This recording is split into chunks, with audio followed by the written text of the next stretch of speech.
صادق الوعد الأمين سيدنا ونبينا محمد وعلى آله وأصحابه ومن تمسك بسنته إلى يوم الدين.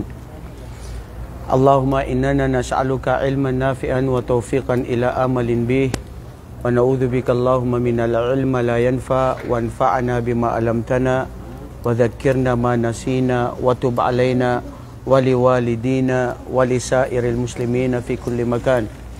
اللهم اغفر لنا وتب علينا إنك أنت التواب الرحيم. ربي زدنا علما وجعلنا ممن يستمعون القول فيتبعون أحسنه. اللهم أرنا الحق حقا وارزقنا اتباعه وأرنا الباطل باطلا وارزقنا اجتنابه إنك أنت التواب الرحيم الغفور الرحيم القوي العزيز الغفار. Amma ba'd. Assalamualaikum warahmatullahi wabarakatuh. Isa sa pinakamabigay ng tubig. Wallahi, totoo yan. Ang sadaka na pagbibigay ng tubig ang siyang pinakamalaking sadaka. Nakita nyo ang mga masjid dito bro, di ba? Alos karamihan, yung may mga tindahan, may mga business, mga tag-isa, nagbibigay talaga yan ng tubig. وَجَعَلْنَا مِنَ الْمَاءِ كُلَّ شَيْءٍ حَيٍّ. Ang paggawa ng kabutihan sa Islam. Tuloy-tuloy pa rin ang inyong pag-aaral. Hindi kinakailangan na dapat marami tayo. Hindi kailangan dapat nandoon si ganun. Darating ako dahil ito ay pagmamahal ko. Yun. Okay na yung wifi, napatay na, mobile na. Okay, mga kapatid, meron tayong katanungan sa lahat. Masya Allah. Luzon, Visayas at Mindanao. Saan dito yung mga taga Luzon? Masya Allah, mga taga Luzon. Masya Allah. Sumigaw sa Balintawak si Andres Bonifacio at nagkagulo itong mundo. Nasaan yung mga taga Visayas? Nakipaglaban si Lapu-Lapu at pinatay niya si Magellan sa may Cebu. Inshallah.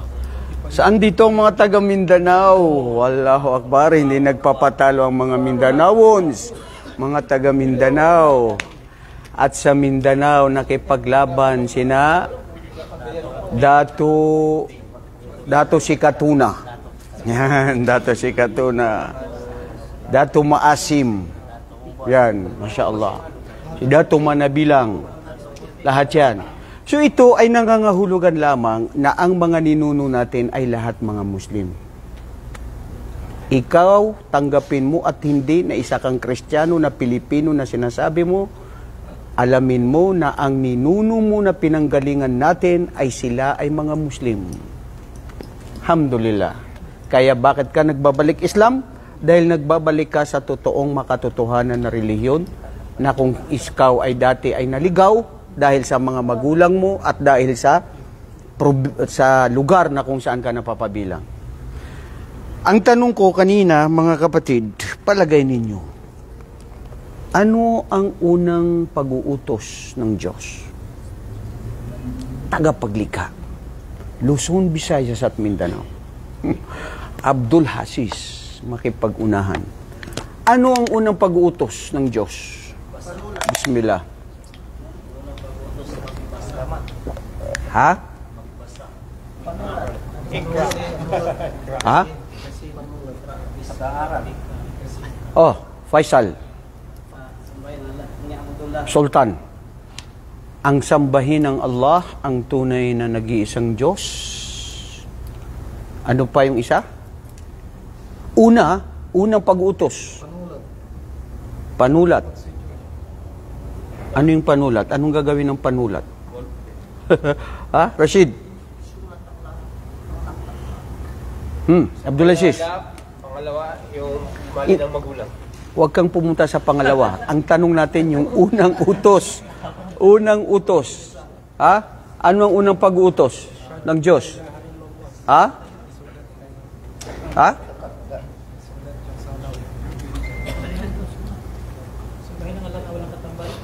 Sambahin ng Allah na walang katambal. Yan ang unang 10 utos ng Diyos, di ba? Di ba? Oh. Sa Islam, ano? Ang unang inutos sa Propeta Muhammad sallallahu alaihi wasallam sa pagbabasa. Masya Allah. Masya Allah. Takbir. Unang talata na bumaba kay Propeta Muhammad ay ang Iqra. Magbasa ka. Sabi mo, panulat. Tapos binago mo, sabi mo, magbasa. Di ba? Ano sinabi mo? Pagbasa, Iqra. O yun. Iqra. Unang pag-uutos ng Allah kay Propeta Muhammad ay Iqra bismi rabbikal ladzi khalaq. Ngayon, anong ibig sabihin ng Iqra? Magbasa. Magbabasa tayo ngayon, mga kapatid, ang tungkol sa kaganapan na nangyari na maraming aral na mapupulot natin sa kwento ng isang propeta na kung saan ang kanyang hangad ay katulad ng hangad ng bawat isa. Ano ang hangad ninyo? Said? Ha? Paraiso? Oh. Ha? Kalugdan ng Allah. Ano pa? Awa. Bakit kayo nandito ngayon? Para sa Allah. Mag-aaral. Di ba? Magkaroon ng kaalaman. Madagdagan ng kaalaman. Ito ang hangad ng bawat isa sa atin. Ito, natuto ako dito kay Ibrahim. Siya ang pinakabata sa atin. Pero Masya Allah, wallahi, sana all bro. Sana, bro, sa totoo lang, hindi mo mamarapatin. Ilang taon na po kayo ngayon, Ibrahim? 59. Sana sa edad na 59, nag-aaral pa rin tayo, bro. Wallahi, Allahumma amin. At yan ang hangad ko. Sambahin ng Allah hanggang nabubuhay. Mag-aral hanggang nabubuhay. Ang pag-aaral ay wala sa edad. Karamihan sa mga scholar na nagtagumpay, na nagsulat, na naging tanyag at naging nakalugdan ng Allah, ay matatanda na sila nagsimula. Yes. At ito ang hangad natin na bakit tayo mag-aaral. Minsan sa buhay ni Propeta Musa, alayhi salatu wasalam, wa huwa kalimullah, wa kallamallahu Musa taklima. Si Musa alayhi salatu wasalam o si Moises o si sa Biblia, ang tawag ninyo? Moises. Siya ay diretso na nakakausap niya ang Allah subhanahu wa ta'ala. Siya rin mismo na ang Allah subhanahu wa ta'ala ay nagpakilala sa kanya bilang liwanag na apoy nung ito ay siya ay galing ng Madyan, pabalik sila ng Misr. At nagpakilala ang Allah sa Surah Taha na sinabi niya, Innani anallah, la ilaha illa ana, fa'abudni wa aqimi salata li dhikri. Katotohanan, ako ang Allah. Siya ang nagbigay ng kanyang pangalan, Abdul Aziz. Ako ang Allah, sabi niya, walang Diyos na marapat dapat sambahin maliban sa akin, at itaguyod ang inyong pagpapaterapa, pagdarasal, bilang inyong pag-aalaala sa akin. Sinabi yun kay Musa. Si Musa ay nagpaterapa. Si Hesukristo ay nagpaterapa. Si Noah, si Ibrahim, si Adam, halos lahat ng mga propeta, sa katulad ng pagpapaterapa natin, ang pagyuko, pagsujud, ay pagpapaterapa ng mga nauna. At ito ang gusto ng Allah subhanahu wa ta'ala, na ang ating sarili, tayo ay alipin para magsujud, magruko, at magtalima at sumunod sa tunay na nag-iisang Diyos. Si Musa alayhi salatu wasalam, minsan isang araw, siya ay nagbibigay ng paalaala sa mga tao, sa kanyang pamayanan. At yan ang mga propeta. Mga kapatid, malugod tayo.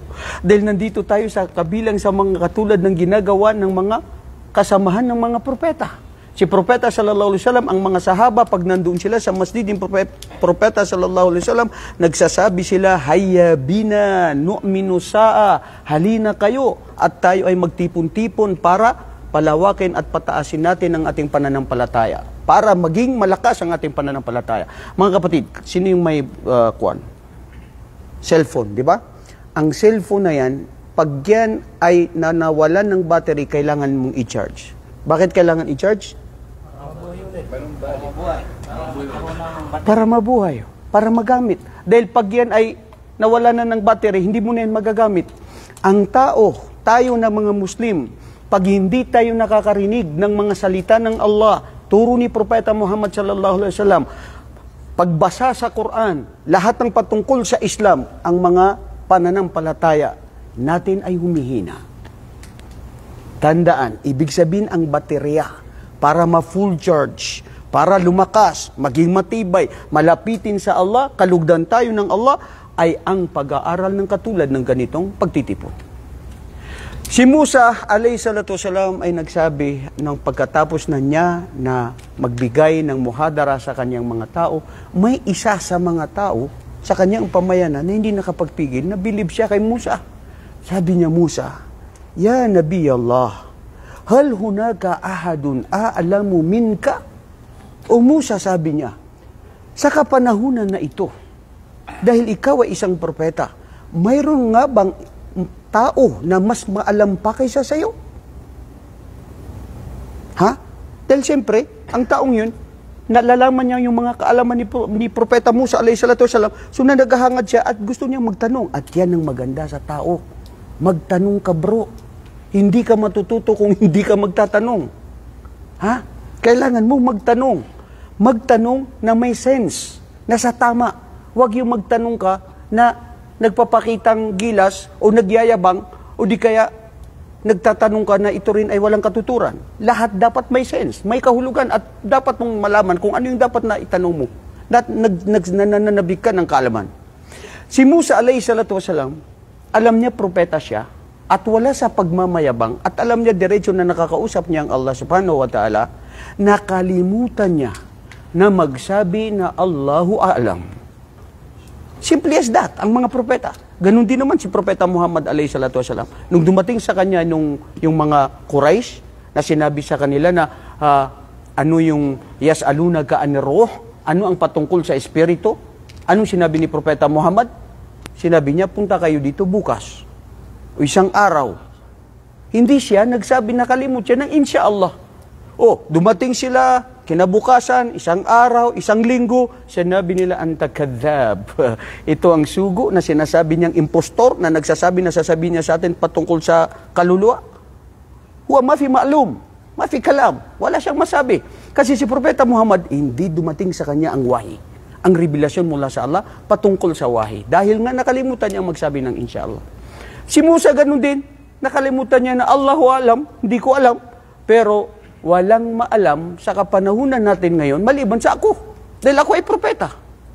At walang halong pagmamayabang o anumang uri ng mga gustong ipabatid ni Propeta Musa maliban sa pagpakumbaba at pagpapatotoo patungkol sa sarili niya. Dumating ang wahi. Sa isang riwaya ng mga pantas, pinapanaginipan ni Propeta Musa alayhi salatu wasalam, o di kaya nasabi sa kanya na, Ya Musa, hunaka abdun a'taynahu rahmatan min indina a'lamu minka. Ya Musa, mayroong kaming alipin na katulad mo na binigyan namin ng habag at awa at mas maalam siya kaysa sayo. Nagtaka si Musa alayhi salatu wasalam, mayroon nga bang mas maalam pa sa akin? Sino kaya ang taong ito? Sino kaya itong alipin na ito na mas maalam siya kaysa sa akin? Wallahi mga kapatid, tignan niyo ito, ang kagandahan. At ito ang ninanais-nais natin. Kung ikaw ay napapabilang sa isang tao na kahit saan mo nakikita, naririnig na gusto mo magkaroon ng kaalaman at nananabig ka, nangangahulugan na mayroon kang bukod tangi na katangian na mahal ka ng Allah dahil sa paghahanap ng katotohanan at pag-aaral sa Islam. Katulad dito mga kapatid natin na ito, na bago lang ito nakita ko rito ng mga taga-Bitek sa Batha. Ngayon dumating sila dahil nalaman nilang may pag-aaral dito. Sina Yusuf, itong sina Ibrahim, halos lahat ng mga Islamic center dito sa Riyadh ay dumadayo sila. Walay bro, yan ang sinasabing sana all bye.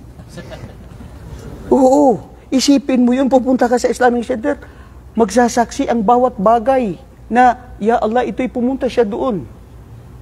Nag-aral, ito kayo, mashallah, I'm not boasting this. I'm not telling you this and encouraging someone to come here.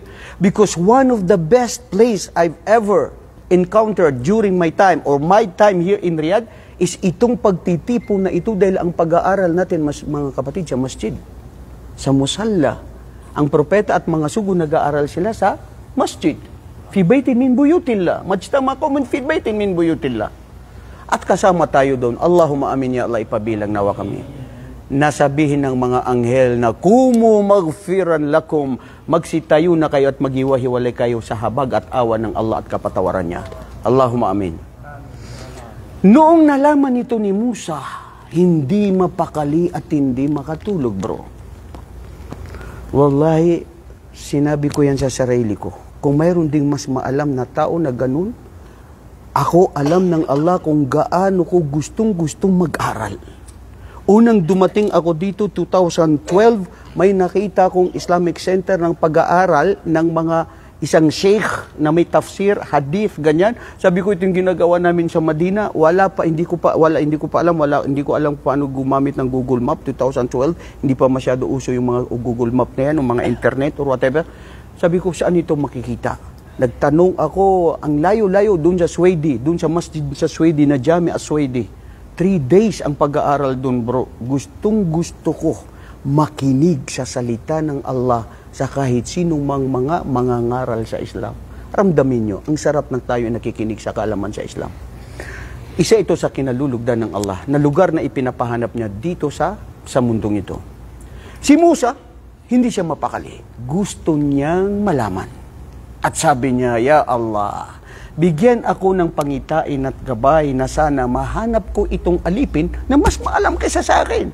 I want to learn more. Ha? Mayroon pala siyang kaalaman kaysa sa akin. Ganyan tayo, bro. Dapat ang Muslim, dapat ang mananampalataya, alamin mo na kung ano yung dapat na marami kang kapupulutan ng aral, binipisyo na makukuha mo, punta ka. Grab the opportunity. Habang may paa ka pa na pwede ka maglakad, may lakas at may oras, anong antayin mo? Pupunta ka doon, nandun ka na sa ospital, hindi ka makagalaw. Di ba?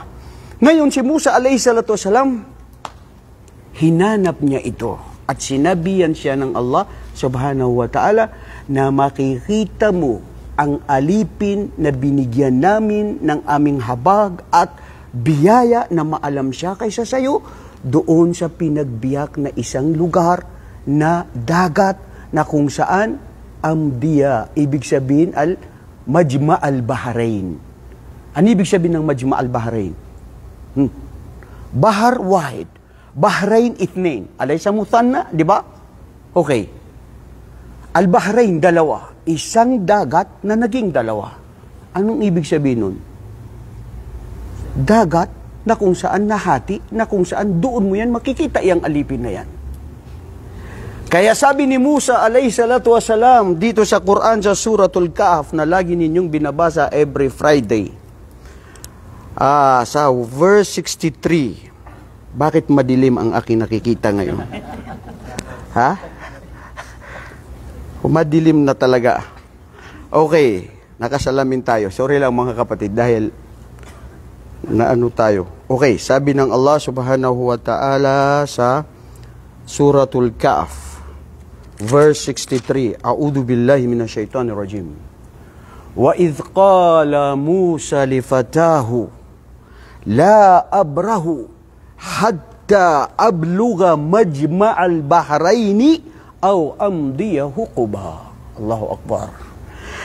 Alalahanin o Muhammad at banggitin sa kanila nung sabihin ng aming alipin na propeta na si Musa sa kanyang kasama na utus-utusan o sa atin ngayon pwede natin sabing bodyguard niya o kaibigan niya na nagbibinata, fataho o alalay na yun si Yusha bin Nun. Ang pangalan niya si Yusha bin Nun. Sabi niya sa kanya, o fatah, ibig sabihin alalay ko o bata, ganun, nagbibinata, kailanman, la abrahu. Abrahu ay la anqati'u. Hindi ko puputulin, hindi ako titigil, hatta abluga, hanggat hindi ako dumating. Majma'al Bahrain, sa lugar na kung saan dyan matatagpuan ng isang alipin na mas maalam kaysa sa akin na sinabi ng Allah, sa isang lugar na may dagat na hati. At ito ang palatandaan dito, hadda ablugan majma al-Bahrain aw amdiya hukuba. Alam nyo ang hukuba, mga kapatid, tafsir dito ng mga pantas, fatratun zamanun tawil. Wahunaka ba'dul ulama fassaro hatta 60-80 sana. Sabi ng mga ibang mga pantas, ito yung panahon na napakahaba. May nagsabi 10 taon, 6 na po, hanggat 80 taon, habang may lakas, may buhay pa ako, hahanapin ko yan at hindi ako titigil hanggat hindi ko mahanap ang taong mas maalam kaysa sa akin. Tayo, pag-aanap ninyo ng kaalaman. Bro, punta tayo sa Bata. Mayroon pang mga bulaklak doon. Makakain pa tayo mamaya. Bro, sakay ka dito sa amin. Bro, dumaan ka dito. Oh, Masya Allah, hindi ka mapapagod. Ito, paglalakbay, kapatid na Abdulaziz, sa fatratan zaman ng tawila, maski 60 taon na kanyang paglalakbay, hindi siya titigil. Basta makita niya itong alipin na ito, para magkaroon siya ng sapat na kaalaman at madagdagan ng kanyang kaalaman. Bakit, mga kapatid, kahalaga ng kaalaman? Ha? Man salaka tariqan yaltamisu fihi ilma sahalallahu bihi tariqan ilal jannah. Wallahi, walang daan na patungo sa Allah, nakalugod-lugod sa Kanya, na napakadali sa atin para matagpuan natin ang tunay na landas na paraiso ng Allah, maliban sa pakikingid at pag-aaral ng Islam. Ito tayo. And this is what we are. Why we gather here today, tonight. Every Friday, every time and then. Why? Because we want to be in the right path. We want to be, Allah will please us. At ito, siya, mismo propeta yun, bro, naghahanap ng kaalaman. Ikaw, muklo, hindi ka maghanap ng kaalaman mo? Kasabihin mo na nanay ko, tatay ko, maalam, hindi na ako maghanap ng kaalaman.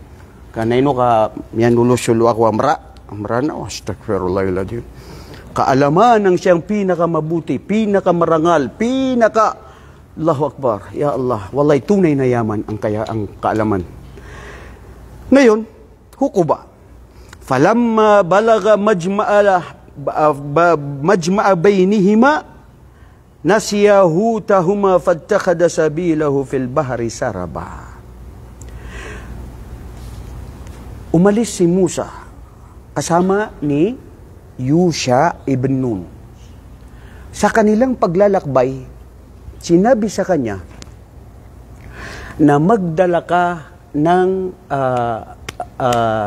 iyong magiging baon, nakakainin.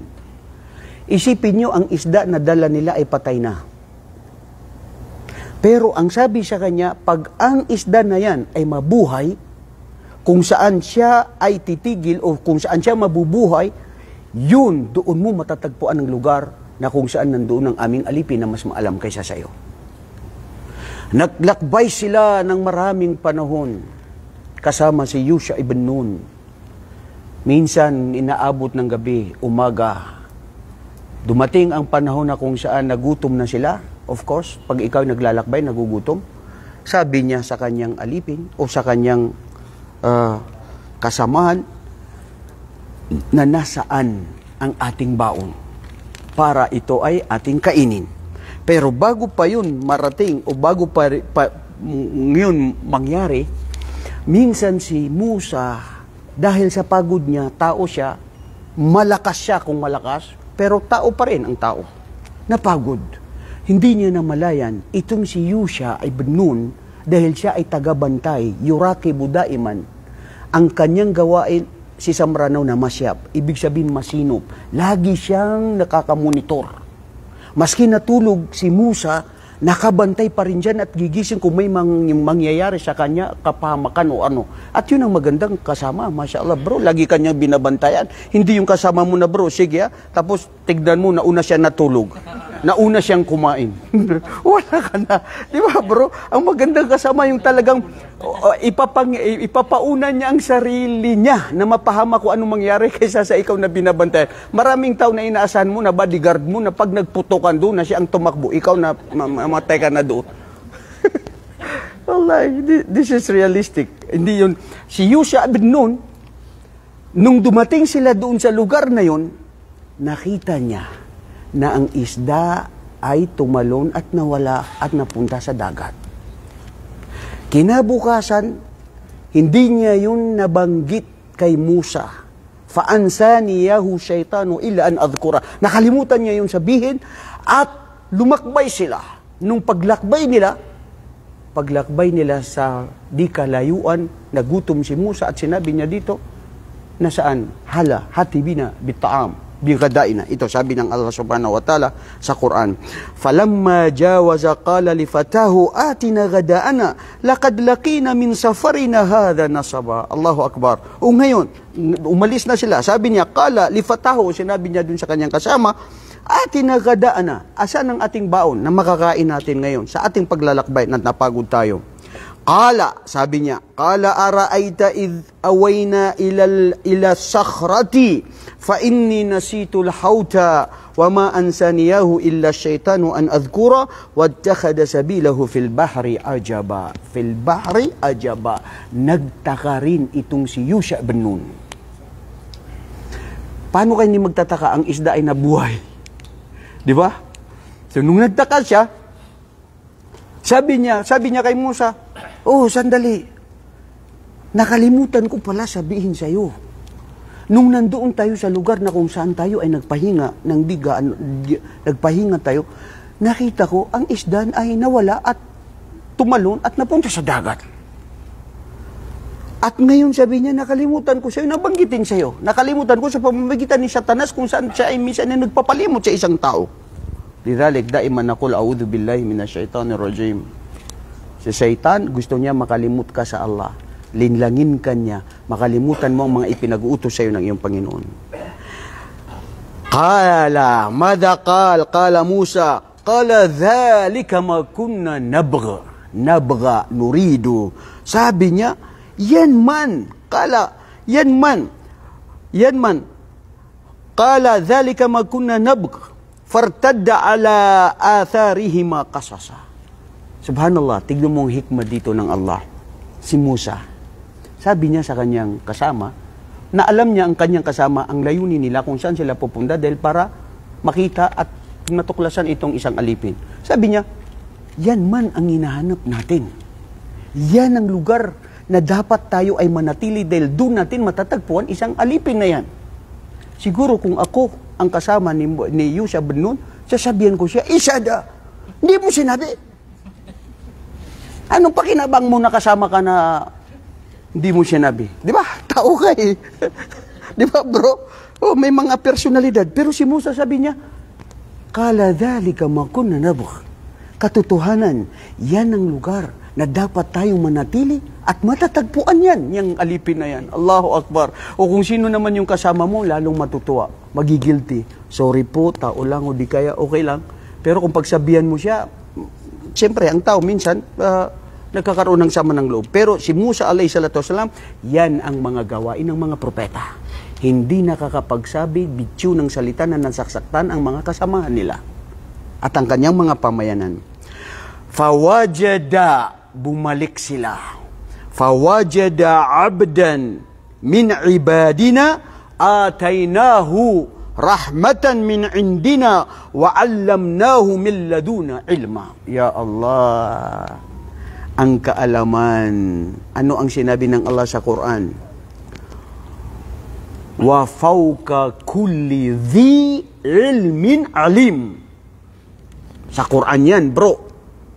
Ang ibig sabihin ng talata na sinabi ng Allah, at ang sinong maalam ay mayroong pang-angat na mas maalam. Maalam ito sa tafsir, ito maalam sa fiqh, ito maalam sa riyadiyah. At sinabi ni Hasan al-Basri, laysa alimun illa fawqahu alim. Walang maalam, sabi ni Hasan al-Basri, maliban na ang maalam na ito ay mayroong pang mas angat na mas nakakaalam kaysa kanya. Hatta yantahi al-ilmu ilallah. At hindi ito matatapos ang mga kahit sinong maalam maliban sa Allah, ang tunay na nagtataglay na tunay na napakamaalam. Kaya ibig sabihin niya ni Ibrahim, wag dahil nag-aral ka sa Batha, nag-aral ka sa Rabwa, sa Sulay, lahat, sasabihin mo, nag-aral ako. Ito ang diploma ko. Itanong ninyo kung sino yung mga teacher ko. Itanong niyo kung anong natapos ko. La hawla wala quwwata illa billah. Anong kaalaman mo, bro, para ito ay pagbayabang mo? Walang nakatunay na maalam. Yan ang alamin natin. Dahil anong kaalaman mo, mayroon pang tunay na mas maalam. Kaya sabi dito, kaya sabi niya, fawajada, natagpuan nila itong alipin.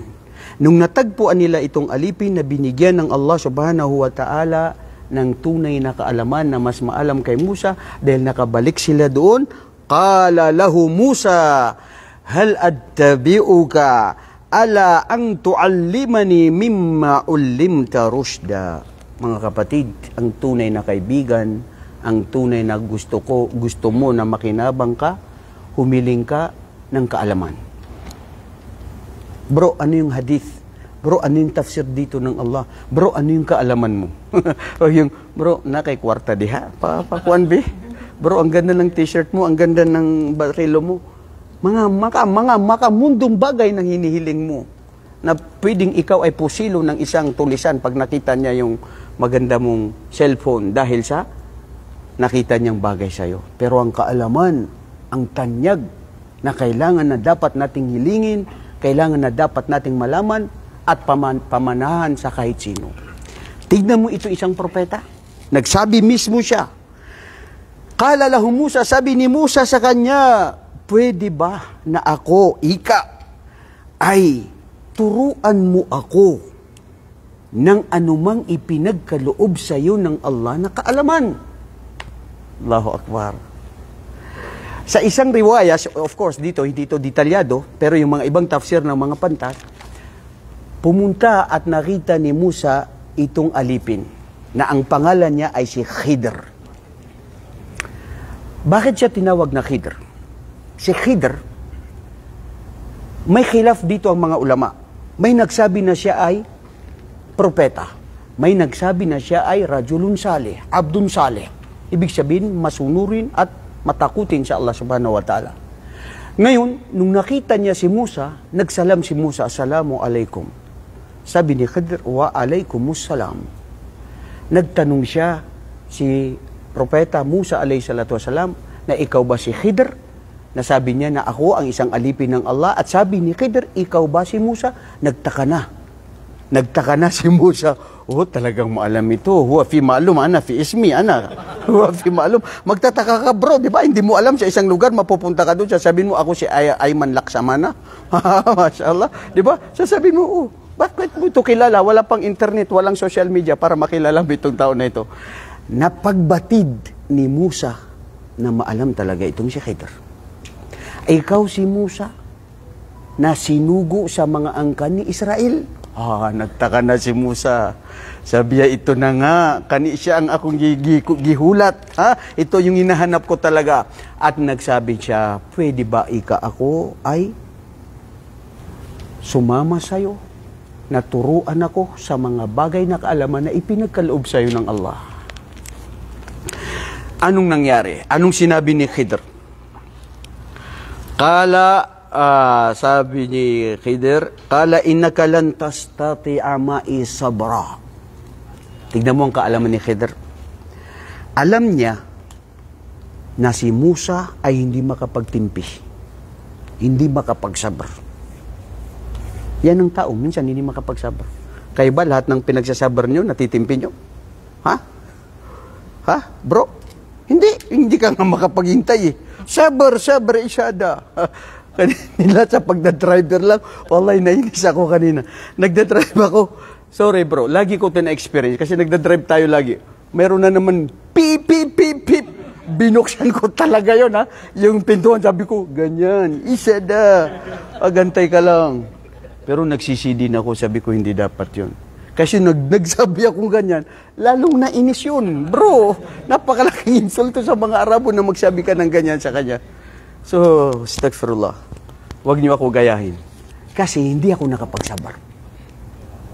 Hindi ako nakakapagsabar minsan. Wallahi, kung ikaw ay lagi nakakapagsabar, wala kang kaaway. Kung bakit kakaaway mo ang kahit sino, si misis mo, asawa mo, dahil anta ma fi sabr, anta bas kalam, katib, girgir. Diba bro? Kailangan patunayan mo, natutong nagsasabar ka. Anta bas kalam. Ngayon, sabi ni Khidir, innaka lam tastati'a ma'i sabra. Oh, Musa, katotohanan hindi ka makakapagtiis sa akin. Hindi ka makakapagtiis sa akin sa mga makikita mo at sa ating pagdadaanan.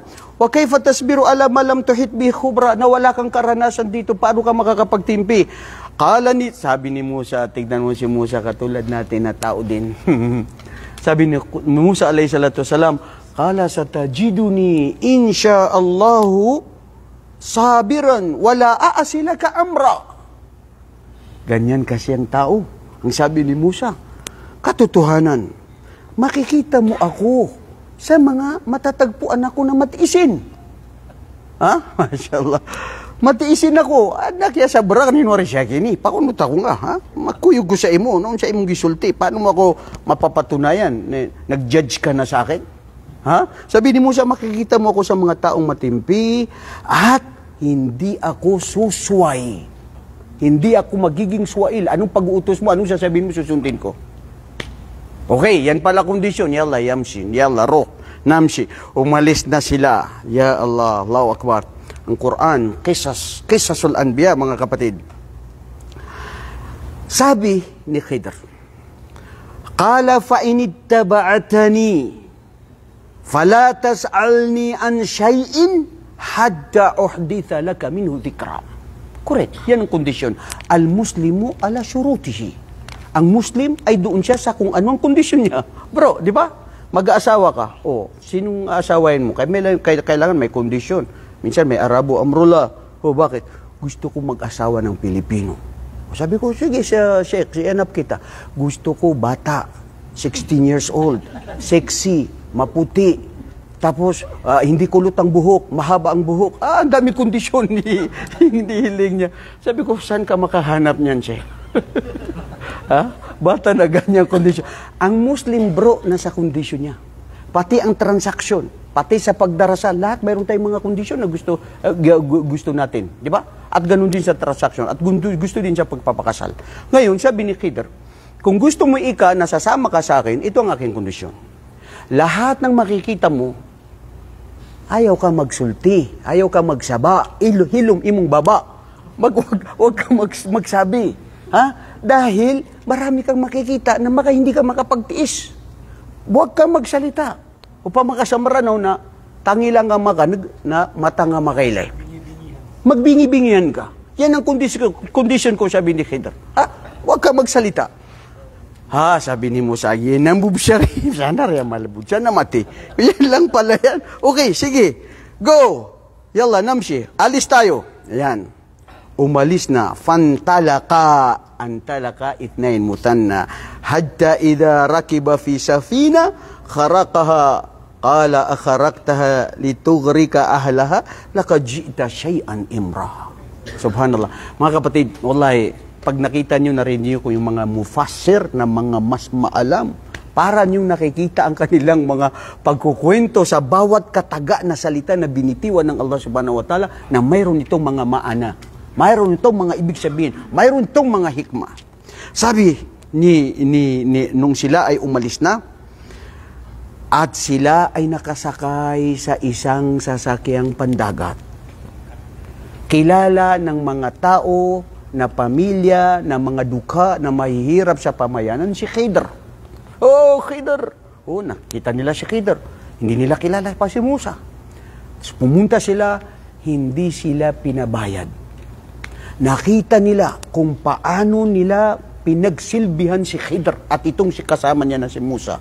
Pinatuloy at lahat ibinigay At mahihirap lang itong mga taong ito dahil ang kanilang sasakyang pandagat ay kumbaga luma. So, mas nakakaawa yun, di ba? Nakakaano. Pero, ang punto dun, pinatuloy sila. At noong ito ay nakasakay na sila sa isang riwaya sa Tafsir ni Ibn Kathir at sa ibang mga mufassirin, unang nakita na namulahada ni Khidr, nakita niya, ang isang ibon na uminom sa dagat. Nung pagkainom sa dagat, nakita ni Khidr, sinabihan niya si Musa. Sabi niya, Musa, nakita mo ba yung nakita ko? Sabi niya, uminom ng tubig yung ibon na yun. Sabi niya, yung kaalaman mo, kaalaman ko, walang-wala yan sa kaalaman ng Allah sa katulad ng isang ibon na dumating o uminom sa tubig ng karagatan, ng lawak ng karagatan, ang kaalawakan ng karagatan, ang kaalaman ng Allah. Anong nabawa sa kaalaman ng Allah? Wala tayong kaalaman. Anong aral dun, bro? Ang aral dun, kailangan observer ang isang Muslim. Ay katir umanga maranaw na kala aswa o kala asima. Marami kang malalaman sa dami ng na-oobserba mo, na nakikita mo na napupulutan mo ng aral. Tignan mo si Khidr. Nakita lang niya yung isang ibon, nagbigay na siya ng pang-conclusion, nagbigay na siya ng pagmumuni-muni sa kaalaman at patatag ng kaalaman at pananampalataya sa Allah. Ngayon, si Khidr, ang ginawa niya, nung sila ay nasa gitna na ng dagat, ay binutasan niya ang kanilang sasakyang pandagat. Pag nakita mo yun, anong sasabihin mo, bro? Itong si Khidr na ito, basig ko ani siya, buang ni. Di ba, bro? Bakit niya ito sinira? Bakit niya itong bubutasan? Anong sinabi ni Musa alayhi salatu wasalam? Nakapagsabi na rin si Musa.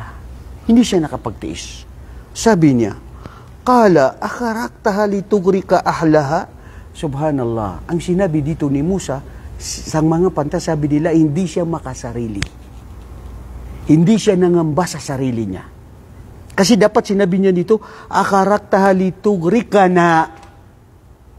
Binutasan mo yan, mapapahamak tayo lahat, malulubog tayo, may mangyayari. Ang sabi niya, binutasan mo yan. Hindi niya sinabi binutasan na tayo ay may mapapahamak. Litugrika ahlaha, at itong mga tao na ito na pinasakay na tayo ng libre, maganda ang pinatungo niya sa atin.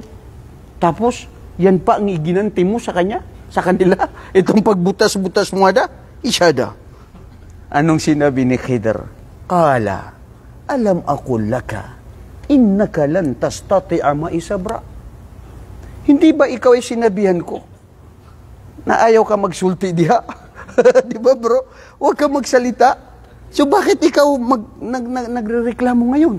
Iyan ang kondisyon natin nung una. Tao kasi itong si Musa eh. Di ba? Di ba sinabi natin kanina si Musa, alam niya hindi makapagpigil. Pero sabi niya sa tajudin na insyaallah minasabirin. Lagi, binsan katulad ng mag-aasawa. Asawain mo na ito. Asawain ko yan. Lahat-lahat ibibigay mo sakripisyo. Lahat ibibigay ko sakripisyo. Araw-araw liligawan ko. Pag nagkaanak, 2 anak na nila, maski magsabi ng I love you, prutas. Wala siyang maibigay. Kasi wala na. Una lang, ha? Gaganon lang. Sa una lang siya malambing. Ayman. Pag nagkaanak na, marami na, tumaba pa si misis niya na maghahanap pa yan ng mas sexy. Ya Allah, subhanallah. Nasaan kayo mga kapatid, mga kalalakihan? Kayo ang nagpataba sa misis nyo, lumaki ang tiyan niya dahil ikaw ang dahilan. Tapos ngayon maghahanap ka ng iba pa na mas sexy. Nasaan ang habag at awa, bro? Allahu Akbar. Katarungan, mashallah, Ibrahim. Okay, mga kapatid, sa pagpapatuloy ng kwento, sa pagpapatuloy nito, dumating sila uli sa isang lugar. Na kung saan nung sila ay dumating sa isang lugar na ito, nakita nila na may mga bata na naglalaro. At nung nalaman at nakita nila na ito ay may mga bata na naglalaro, fantalaka hatta idha laqiya gulam, ma'nal gulam, lam yablughul umur. Ibig sabihin, gulam, hindi siya dumating sa tamang edad na 15, 16 sa mga kalalakihan. Bata pa siya. Fakatalahu, qala akatalta nafsan zakiyatan bighayri nafsin, laqad ji'ta shay'an nukra. Yung una, imra. Ang sabi niya dito sa pangalawa, nukra. May mga istembak dito ang mga pantas. Si Musa, alayhi salatu wasalam, nung nakita niya yung binutasan yung dagat, hindi siya masyadong nag-alala na bakit gano'n. Pero ito talaga, hindi siya nakapagpigil. Kasi ang sabi dito ng mga pantas, ang nakita na ni Musa ay mungkar. Mas matindi yun kasi pinatay mo na yung tao, di ba? So pinatay ni Khidr ang isa sa mga bata na isang gulam na naglalaro doon. At sinabi ni Musa, pinatay mo ang isang zakiyatan, isang bata na walang kalaban-laban. Bakit mo yan pinatay? Ang tanong din dito, bro, bakit tanong ng tanong si Musa? Hindi ba niya naalala? Na di ba ang kondisyon, wag ka magsulti, maghilom imong baba, pero bakit ito lagi ka pa rin nagtatanong-tanong? Di ba, bro? Siguro kung ikaw yun, ako yun, sabi ko, alam mo ikaw, matigas ang ulo mo, umalis ka na nga. Di ba? Pero subhanallah, si Khidr, ang turo dito mga kapatid, si Khidr, matiisin. Sa isa sa dalawa pa lang, nagtiis na eh. Pero tandaan, dito sa pangatlo, anong nangyari? At sa pangatlo, kala alam akul innaka lan tastati ama isabra. Yudhakiruhu, lagi siyang pinapalaalahanan. Ang tao dapat mong palalahanan. Sinabi ko naman sa'yo na huwag ka na magsalita. Di ba yan ang kondisyon ko sa'yo? Pero bakit ito pa rin ginagawa mo? Kala in sa'altuka an syai'in ba'daha, fala tusahibni. Masya Allah. Nagpatunay na rin ngayon si Musa. Sabi niya, pagkatapos ng mga nangyari, pag ako ay nagkaroon na ng patanong muli sa'yo, huwag mo na akong pasamahin sa iyong paglalakbay. Ibig sabihin, pati si Musa, na alam na niya ang sarili niya na nakakalagpas na siya doon sa kondisyon na ipinagkaloob sa kanya ni Khidr. At noong ito ay umalis sila muli, fantalaka hatta idha ataya ahla qaryah. Dumating sila sa isang lugar. Bro, pag ikaw naglalakbay, kayo naglalakbay sa isang probinsya, naubos na ang inyong mga dala-dala na pagkain, anong mararamdaman nyo? Gutom, di ba? Gutom, tubig, nauuhaw ka. Dumating sila sa isang lugar na ang lugar na ito ay mga sakim. Kuripot. Ano pa yung kuripot? Bukhala. Bakhil, mufrad. Bukhala, jam. Ito na imranaw niya na rin. Dipliwan ako dalis. Ha? Ibig sabihin, mahigpit talaga. Ayaw nila magbigay. Kumatok sila, bigyan kami ng mainom, umakain man lang, o patuluyin kami dahil kami ay napagod. Sinaraduhan sila ng pinto, hindi sila pinatuloy, walang ipinagkaloob na pagkain. Umalis sila. Si Khidr, nakita niya itong jidar. Isang pader na ito ay matutumba na. At nung ito ay matutumba na, pinuntahan ni Khidr at sabi niya kay Musa, gawin natin ito. Kasi bro, si Musa, napakalakas niya. Timbang ng lakas ni Musa, 10, more than 10 na mga kalalakihan ng lakas niya. At noong ito ay gagawin nila, sabi ni Musa, hindi man nila tayo pinakain, hindi man lang tayo pinainom. Tapos, ito na naman gagawin mo? Bakit mo ito gagawin? Naunsa ka? Bakit ito mangyayari? Gagawin mo na naman ito uli. Bro, bakit mo ito gagawin? Di dapat na lang sana ay magtanong na lang tayo sa kanila na bigyan tayo ng service fee. Ha? Kasi tulong ito sa kanila para hindi matumba ito sa kanila na maraming pwedeng mapahamak sa kanila o mamatay. So dahil sila mga kuripot at walang may bigay, at least kahit pa paano hindi tayo humiingi bilang kapalit, magbayad sila sa pagod natin na ginawa natin kinonstruct ito. Mabuti. Sabi ni Khidr, ida balaga sa ilusuba, miya panood na napuno na ang lahat. Hindi na pwede. Ito na yung sinasabi mo, Musa, na hindi ka na pwede. Dapat ikaw ay makasama ko. Qala hadha firaqu baini wa bainak. Saunabbi'uka bita'wili ma lam tastati alayhi sabra. Ito na, sabi niya, yung katapusan ng ating pagsasama at paglalakbay. Kasi ang dami kang sat-sat-sat-sat.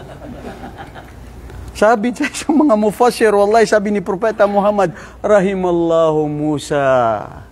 Kinalugdan nawa ng Allah si Musa. Sana pa, sabi ni Propeta Muhammad, nakapagtiis pa siya ng maraming beses na marami siyang matututunan. Marami tayong matututunan sa mga kaalaman. Pero si Musa ay hindi na nakapagtiis, kaya oras na sila ay naghiwalay ni Khidr sa kanyang mga sinabi. Na ito na yung dapat nating paghihiwalay. Mga kapatid, ano ibig sabihin ng Khidr? Pangalan. Limada sumya Khidr. Isang biyaya ng Allah subhanahu wa ta'ala kay Khidr. Kaya nga sinabi ng mapantas, isa rin siyang propeta eh. Pero hindi naman daw siya propeta. Dahil si Khidr, pag siya ay napunta sa isang lugar na walang mga halaman, pag siya ay napunta doon, magkakaroon ng halaman ng mga lugar. Allahu Akbar. Magkakaroon ng patubig ang anuman. Ang laki ng biyaya na ipinagkaloob ng Allah sa kanya. Kaya ibang mga fansar, sinabi nila propeta, kasi ang mga propeta pinibigyan ng mga ganyan, ng mga mumayizat.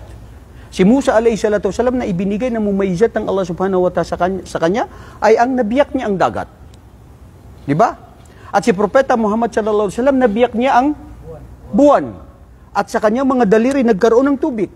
Si Isa alayhi salatu wasalam, kung bakit ginawa ng Diyos ng mga ibang mga mananampalataya, ay dahil siya ay ang binigay ng Allah sa kanyang kamay, na mahiwaga, na pwede niyang mabuhay ang isang tao. Mabigyan ng buhay, may lumpo, may ketong nakakapagano. Si Khidr, yun ang ibinigay ng Allah subhanahu wa ta'ala. Wa dhalika fadlullahi yu'tihi man yasha. At ito ang mga fadl ng Allah na biyaya na ipinagkakalob sa nais niyang pagkabigyan. Bro, kung mayroon ka, huwag ka magsilos dahil mayroon ka na wala siya. Lahat tayo mayroong mga kanya-kanyang ipinagbigay sa atin ng Allah subhanahu wa ta'ala. Kaya hindi ka dapat magselos. Qala hadha firaqu baini wa bainik. Yan na ang paghihiwalay natin. Ngunit bago tayo maghiwalay, ya Musa, sasabihin ko sa iyo kung nakapagtiis ka man lang. Amma safinatu fakanat limasakin ya'maluna fil bahr faaradtu an a'ibaha wa kana wara'ahum malikun ya'khudhu kulla safinatin ghazba. O sabi niya, Musa, hindi mo ba alam ang hikma na napapaloob doon? Kung bakit ko binutasan itong sasakyang pandagat na ito? Na ito ay pagmamayari ng mga masakin, ng mga mahirap at mga maralita. At kung bakit ito ko ginawa ay dahil may isang malik, may isang hari na pirata na namumuno dyan sa karagatan na yan, na pag nakita niya ang dumadaan sa kanila, pinipirata sila, pinapatay, pinapaslang, kinukuha ang mga ari-arihan. Kaya yun ang ginawa ko, dahil kung hindi ko ginawa yun, maari tayo ay mapaslang at makasama doon sa ipipirata nila. Allahu Akbar. Advance mag-isip. Alam, yun ang kaalaman ni Khidr. Alam niya ang mga bagay na pwedeng mangyari na hindi pa nagaganap. At ngayon, kung may tao na mayroon siyang mag-advance, mag-isip na sinabi mo, magiging sira ulo na yun. Kasi huwag kang maniwala dahil sa lamangkero. Manghuhula at pag pinaniwalaan mo, ikaw ang wawa dahil ikaw ay nag-shirk. Dahil hindi siya tunay na nakakapag-ugnayan sa Allah o mismo ang Allah ay nagbigay sa kanya dahil siya ay nanguhula at kinakausap niya ang mga taong ilalim sa lupa. Ngayon, sabi niya, doon na naman sa mga kabataan.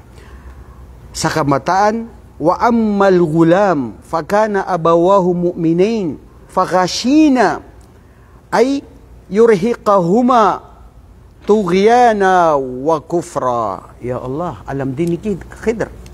Yung bata, kung bakit ko yun pinaslang, dahil siya ay paglaki niya na meron siyang mga magulang na mabubuti at masunurin sa Allah, na maari pag siya ay nabuhay o tumanda ang batang yon magdudulot ng magiging salot sa lipunan at kapahamakan sa magulang niya at hindi sila magiging mabuti na masunurin sa Allah subhanahu wa ta'ala. Kaya dapat lang na bagay na karapat dapat lang na mamatay sa oras na yan dahil ang kaparoroonan na paglaki niya ay hindi na magiging mabuti sa kanya. So ibig sabihin, yun ang mabuti sa kanya. Itong sasabihin natin sa kahit sino, bro. Kung sino ang namatay, mahal mo sa buhay, ya Allah, ang lusog-lusog ng anak ko, pinapakain ko pa yan ng Sirilak, at saka is 26. Bakit ito ang nangyari sa kanya? Magsisisi ka na hindi mo alam, may hikmah doon ng Allah subhanahu wa ta'ala. Di ba, bro? Ito yung mga sinasabing minsan, a blessings in disguise. Minsan may mga nakikita tayo na masama, na hindi natin nagugustuhan, pero may wisdom doon ng Allah na ito pala ay makakabuti. Kailan mo marirealize mo yan? Eventually, later on, hindi mismo sa oras na yon. At ganun din ang jidar kung bakit ko ito ginawa. Bakit? Ginawa ko ito dahil may mga nandoon sa ilalim ng lupang yun ang pagmamayari ng yatim.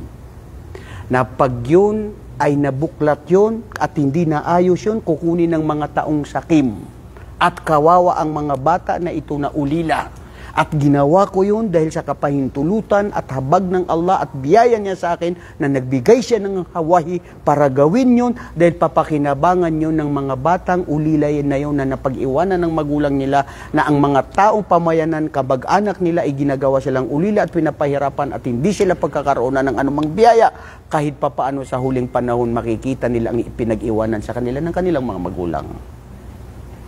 Aral doon mga kapatid. Anong aral doon?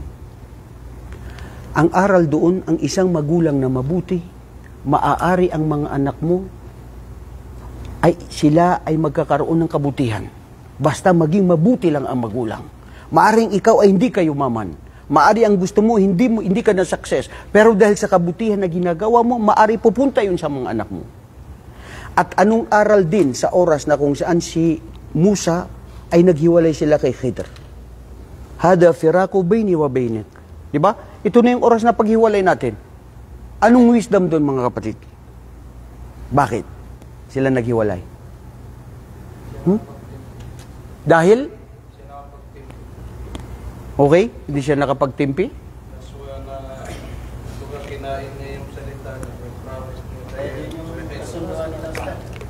Ha? Kasunduan nila na maghiwalay na sila. Dahil bro, tignan nyo dahil, wallahi, ang ganda ng tafsir dito ng mga pantas. Bukod sa dahil hindi nakapagtimpi, hindi nakapagsabar, at sobra na yung mga katanungan na sinasabi niya, at ito rin yung kanilang kasunduan, naghiwalay na sila dahil si Musa, alayhi salatu wasalam, ay nagtanong siya dito kay Khidr na makamundong bagay na pera. Kung sana man lang, pumayag ka, naghingi tayo sa kanila na bigyan tayo ng serbisyo sa ginawa natin sa kanya. Ang hangad ay pera. Ang hangad ay makamundong bagay. Sabi ni Musa, yan palang hangad mo, makamundong bagay. Karon, paghiwalay na tayo. Isang aral dun mga kapatid. Ikaw na gumagawa ng kabutihan. Ikaw na nagtuturo ng nag-aaral sa Islam. Huwag na huwag kayong mag-isip na kayo ay gusto nyo ng sweldo. Na kayo ay gusto nyo ng purihin ng tao. Na kayo ay gusto nyo ang makamundong bagay. Maghangad kayo, nagsiservisyo kayo, nag-aaral kayo, nagtuturo kayo. Dahil ang ating hangad na kabayaran ay ang ibibigay ng Allah subhanahu wa ta'ala sa atin sa araw ng paghukom na yun ang tunay na gantipala. At halos lahat ng mga propeta, ganyan sila.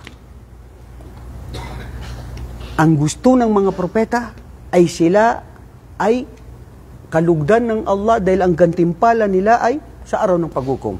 Huwag mo na tapusin dito sa mundo. Makuha mo ang gantimpala mo dito sa mundo, makain mo, magamit mo, mawala. Tiway, wala na, di ba? So mas maganda, mayroon kang preserba doon sa araw ng paghukom. Mga kapatid, bilang panghuli, ano ang aral na napulot natin dito sa kwento ni Musa at saka si Khidr? Pagtitimpi. Hindi nga nakapagtimpi, no, di ba? So kailangan magtimpi. Very good. Sabar. Pangalawa, Broken promise. Broken promise? Meron bang ganun? Broken promise? Ha? Hindi pagtupad? Yun. Hindi pagtupad sa mga pangako? Pangatlo, Abdulaziz. Akala ni Musa na, na magaling siya, na meron pa lang. Masya Allah. Huwag isipin ng tao na maski gaano ka katapos na maraming diploma na nakuha mo sa buong mundo, isipin mo na mayroon pang mas maalam kaysa sayo, kaya marapat lang na ikaw ay magpakumbaba ay manlaksamana. Oh, ano ba? Masya Allah, ang daming aral. Pagpapakumbaba, huwag isipin matalino, magtimpi, magsabar. Oh, bro. Yung pangimasukan mo yung bagay na hindi mo alam. Masya Allah, very good. Huwag kang epal. Huwag kang manghimasok sa mga bagay na wala kang kaalam-alam doon. Diba? Okay, correct. Ganun naman yun eh. Ay, yun nga sinabi din ni Khidir kay Musa. Maghilom, ayaw ka magsulti, magsabar ka lang muna. Diba? O yun, yung problema eh. Hindi siya nakapagtimpi dahil laging nagtatanong. Ano pa? Diyan, sa huli. Oh, Fahad. Masya Allah, kumusta ka na, Fahad? O, ano pa? Rashid, anong mga aral? Ha?